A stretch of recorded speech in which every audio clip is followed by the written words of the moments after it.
माशाल्लाह अभी जोर से लेकर असर की बात तक ये प्रोग्राम और इसके निज़ाम को आपने संभाला और ये प्रोग्राम तसलसल के साथ चलता रहा और आपने इस प्रोग्राम को आगे बढ़ाते रहे।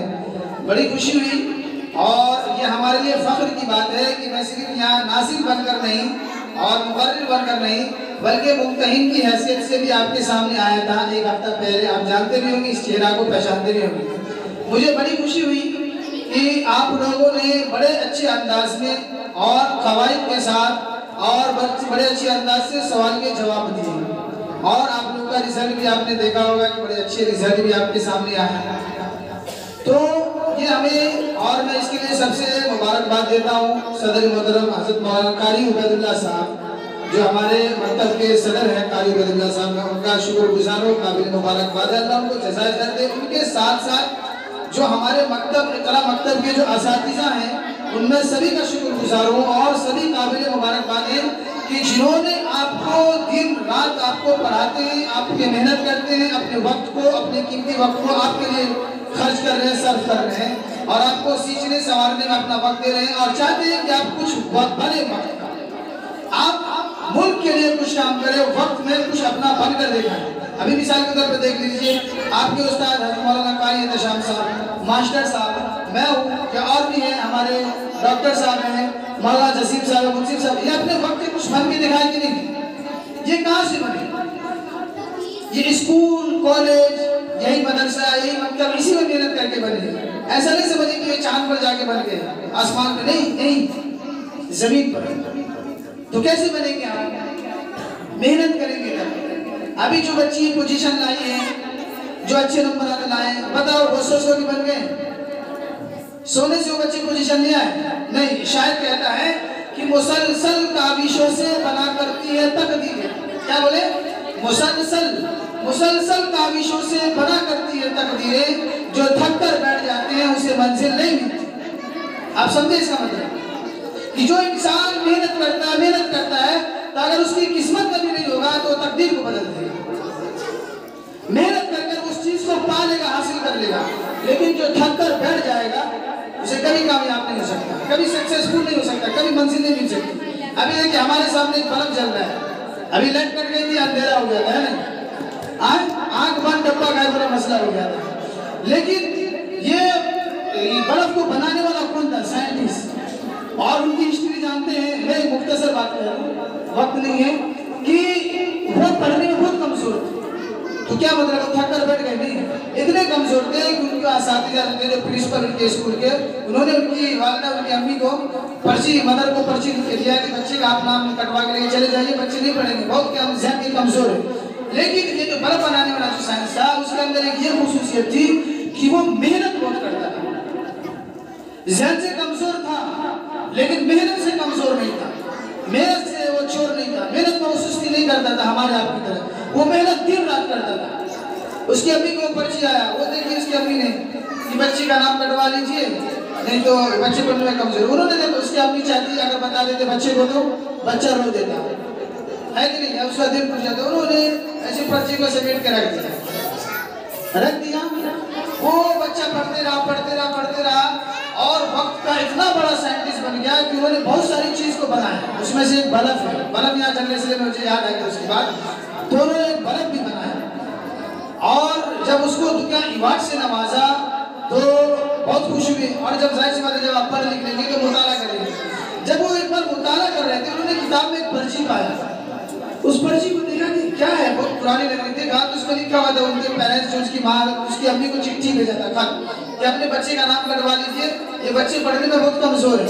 अब बताओ कि वो बच्चे को उस वक्त बता दिया जाता तो बच्चा पढ़ पाता, दिल का छोटा हो जाता। वो बच्चा कैसे कामयाब होगा? दिमाग से, ज़हन से नहीं, मेहनत से। आप मेहनत करेंगे आप वक्त के कुछ बनेंगे। मैं शुरू में भी कहा था कि देखिए जो बड़े बड़े मुकर्रिर हैं, जो बड़े बड़े शायर हैं, आपने सुना भी होगा, देखा भी होगा जलसे में, वो जलसे जुलूस से नहीं सीखते हैं, वो आसमान पे चांद पे नहीं सीखते हैं, वो इसी अंजुमन इसी मकतब में आकर सीखते हैं, इसी मदरसे के अंदर, इसी कॉलेज के अंदर, इसी स्कूल में वो कुछ ना कुछ बनते हैं, जब वो तब हो जाकर दुनिया के अंदर फील्ड में काम करते हैं। इसलिए हम सारे बच्चे से मैं ये कहता हूँ कि आप मेहनत से पढ़ें, ठीक है? हमारा साथी खेल रहे हैं, हमको नहीं मालूम, बस को नहीं देख रहे भाई, हमको अपना पढ़ना है, हमको अपने को पढ़ना है, हमको कुछ बनना है, बात खत्म। हमारे घर में पड़ोस का बच्चा खेल रहा है, नहीं चाहिए हमको खेल रहा है, हमको पढ़ाई चाहिए, हमको किताब चाहिए, है कि नहीं, हमको एजुकेशन चाहिए। बच्चा अपने गांव में बहुत सारे देखेंगे, आपके दोस्त यार वो खेल रहा है, निर्भरी कर रहा है, आप भी क्या, मैं मकतब में नहीं, नाम कटा दीजिए, अभी मैं नहीं पढ़ूंगा। क्यों? वो बच्चा खेल रहा है, उसके साथ हम भी आवारा बनेंगे? नहीं, आवारा नहीं बनना। अगर आवारा अभी आप बन जाइएगा, आप सोचिएगा कि थोड़ी देर के लिए आप खेल कूद ले, तो आप जिंदगी भर भटकते रहिएगा। इसलिए आपका बहुत कीमती वक्त है, आप पढ़ें, खेलने की तरफ नहीं। 1 घंटा है आपके लिए खेलने के लिए, काफी, आप खेलिए, लेकिन आप पढ़ेंगे। और देखिए पढ़ने की बात आई कि आपको अल्हम्दुलिल्लाह उस मकतब के अंदर चुना गया है जिसका नाम इक़रा रखा है। मैंने कुरान शरीफ की तिलावत कौन सी की? इक़रा। आपको मालूम होगा कि सबसे कुरान शरीफ की सबसे पहली आयत कौन सी है? कौन सी है? इक़रा, इक़रा बिस्मि रब्बिकल लज़ी खलक़। क्या मतलब है इसका? हम इतने दिन से पढ़ रहे हैं, कभी हमने दिमाग लगाया कि भाई इक़रा मकतब क्यों नाम रखा गया? हमारे अब्बू का नाम लिख देते वहां पर, हमारी अम्मी का नाम लिख देते, ये इक़रा क्यों नाम लिखे? कभी आपने सोचा? इक़रा के माने हो गया कि पढ़। तो आपको हमको क्या करना है? खेलना है? नहीं। सोना है? नहीं। सोना है घर पे, खेलना है घर पे, लेकिन मकतब आएंगे तो पढ़ना है। मकतब का टाइटल क्या है आपका? इक़रा बिस्मि रब्बिकल लज़ी खलक़। आप अपने रब का नाम लेकर पढ़िए। तो इक़रा की मानी आता है पढ़ने की। तो आपके मकतब का भी नाम भी रखा गया है, तो आपको उसी हिसाब से पढ़ना है। समझ में आई बात? गांव के बच्चे क्या कर रहे हैं नहीं कर रहे उससे आपको बहस नहीं। आप अपने मकतब में आइए, पढ़िए। देखिए और दूसरी चीज मैं अपनी बात खत्म कर रहा हूँ कि आप याद रखिए कि आप उस वक्त कामयाब होंगे, आप सक्सेसफुल उस वक्त होंगे, आप वक्त के रहनुमा लीडर उस वक्त बनेंगे जब आप अपने उस्ताद की अदब करेंगे, जब आप अपने उस्ताद की रिस्पेक्ट करेंगे, जब अपने उस्ताद का अदब एहतराम करेंगे। ये जरूरी नहीं जो हमारे बड़े बच्चे बड़ी बच्चे हैं उनसे भी खास तौर से कि अगर हमारे उस्ताद सांवले हैं, काले हैं, गोरे हैं, छोटे हैं, लंबे, उससे नहीं, हमारे उस्ताद हैं, उस्ताद बात खत्म। गांव की वो बात है, उससे बहस नहीं। हमारे उस्ताद है, बात खत्म। अगर आपके अब्बू हैं मिसाल की तौर पर, अगर आपके अब्बू ज्यादा मोटे तो क्या आप उसको अब्बू नहीं बोलेंगे? नहीं बोलेंगे? बताइए, बोलेंगे ना? तो इसी तरीके से जब उस पर उस्ताद का टाइटल लग गया है तो हम अपने बाप से भी ज्यादा दर्जा देंगे उस्ताद को, हम अपनी माँ से भी ज्यादा दर्जा देंगे अपने उस्ताद को, अपने उस्ताद मोहतरमा को दोनों, तब जाकर आप कामयाब होंगे। उस्ताद एक रट्टा मार दिए चले गए, अम्मी को दिखा दिया, देखिए निशान भाभी जी ने मारा है, कहीं से फर्क आ। अगर आप शिकायत करने वाले बन गए तो आप कभी कामयाब नहीं हो सकते। आपको याद होगा, आपको हदीस के अंदर आप सुने भी होंगे कि जिस बच्चे को अगर उस्ताद मारता है उस पर निशान अगर लग जाती है तो अल्लाह ताला के नबी सल्लल्लाहु अलैहि वसल्लम ने फरमाया कि जहन्नम की आग हराम हो जाती है। कितने खुश नसीब हैं आप कि अगर उस्ताद आपको मारेंगे तो वहाँ पर जहन्नम की आग नहीं छुएगी। तो इसलिए बच्चे आप घबराए नहीं कि हमको उस्ताद मारते हैं, हमको उस्ताद काम कराते हैं। अगर आपसे उस्ताद काम कराते हैं तो आपके लिए फख्र की बात है। अगर उस्ताद आपको मारते हैं तो आपके फ्यूचर को, आपके मुस्तकबिल को बनाने के लिए मारते हैं। अगर आपके उस्ताद आप पे मेहनत कर रहे हैं तो आपके फायदे के लिए कर रहे हैं। इसलिए आप अपने उस्ताद की इज्जत करें, उनका एहतराम करें, उनके सामने हम इधर उधर की बातें नहीं, हंसे नहीं, मजाक नहीं करें, अदब से बैठे, ठीक है। उस्ताद के एहतराम के साथ साथ आपके जो बेंच लगे रहते हैं, कुछ बच्चे इधर से कूद के उधर चले जाते हैं बंदर की तरफ, इधर से उधर कूद के आते, तो नहीं। आपका जो ये बेंच है जिसे हम रियाल भी कहते हैं, बेंच तिपाही कहते हैं, उसका भी एहतराम कीजिए। वो आपके इल्म हासिल करने का जरिया है, जिस तरीके से ये सीढ़ी जरिया बनती है छत पे जाने के लिए। तीसरे नंबर पर आपके सामने उस किताब दी जाती है, आप अपनी किताब का अदब एहतराम करिए। कुछ बच्चे किताब मोड़े और जेब में रख लिए, भाग गए घर को। आप बताओ बच्चा क्या सीखे?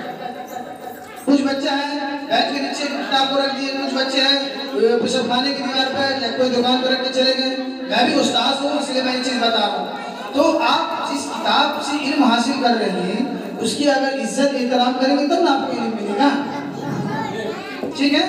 तो आप ये 3 चीज़ काम कर रहे हैं, अपने उस्ताद की इज्जत करेंगे, अपनी दरसगाह है बेंच है उसकी इज्जत एहतराम करेंगे और अपनी किताब की इज्जत एहतराम करेंगे, बाकी मेहनत से पढ़ेंगे, ठीक है। माशाल्लाह आपने बड़ी मेहनत की है और मैंने इम्तिहान भी लेने आया, बड़ी खुशी हुई कि आप लोगों ने बड़े अच्छे अंदाज में और बड़े कवायद के साथ और वज़ा क़ता के साथ रहते हैं, ये खुशी हुई। एक चीज और, मैंने एक बच्चे को देखा, वो बाल बड़े रखे थे, मैंने कह दिया कि आपके मकतब के अंदर उसमें एक नंबर रहता है वज़ा कता, यानी आप देखिए कुर्ता पजामा पहनेंगे कितना अच्छा लगता है, फरिश्ता लगता है, नूर नाला नूर, है ना। आप वहाँ पे जींस पैंट पहन के आएंगे तो अच्छा लगेगा नहीं। अगर आपको उस्ताद बोल दे कुर्ता पजामा पहनो तो आप पहनो। मैंने कहा ना कि अपने बाप से ज्यादा इज्जत दो अपने उस्ताद की, तब जाकर आपको ये हासिल होगा। अगर उस्ताद आपको बोल दीजिए बाल कटाए, फौरन जाएगा हम बाल कटाएंगे, हम 20 रुपये लाओ बाल कटाएंगे, हम कुछ नहीं सुनते। उस्ताद बोल दिए तो बोल दिए, अगर उस्ताद बोल दिए नाखून कटाओ, सीधे हम जाके नाखून कटाएंगे। ये नहीं कि हजरत जी आप ईद आ रहे हैं थोड़ा सा बाल रहने दीजिए, थोड़ा सा कुछ दिखा लेंगे, हवा में उड़ा लेंगे, नहीं, गलत बात। उस्ताद आपको बोल दिए बाल कटाओ तो बाल कटा लेंगे, उस्ताद बोल दीजिए कुर्ता पजामा पहनो, कुर्ता पजामा पहनो। उस्ताद अगर बोल दिए कि आप बुर्का में आओ, यूनिफॉर्म में आओ, यूनिफॉर्म में आएंगे। उस्ताद की बात जब मान लेंगे इंशाअल्लाह आप जिंदगी में कभी नाकाम नहीं हो सकते, जिंदगी में हमेशा कामयाब रहेंगे, सक्सेसफुल रहेंगे और सर उठाकर चलने वाले बनेंगे और अपने वक्त के आप कुछ ना कुछ बन कर दिखाएंगे। ये हमारी नेक दुआएं, नेक तमन्नाएं आपके साथ है। अल्लाह ताला आपको इल्म से नवाजे, इल्म में और आपको तरक्की दे, मजबूती दे और वक्त का कुछ ना कुछ आपको बनाए, आपका वक्त का कौम का मिल्लत में रहनुमा बनाए, लीडर बनाए, रहबर बनाए। अल्लाह ताला हमें और आपको सुनने से ज़्यादा अमल की तौफीक अता फरमाए। जज़ाकुमुल्लाहु खैरन व अहसन अल जज़ा।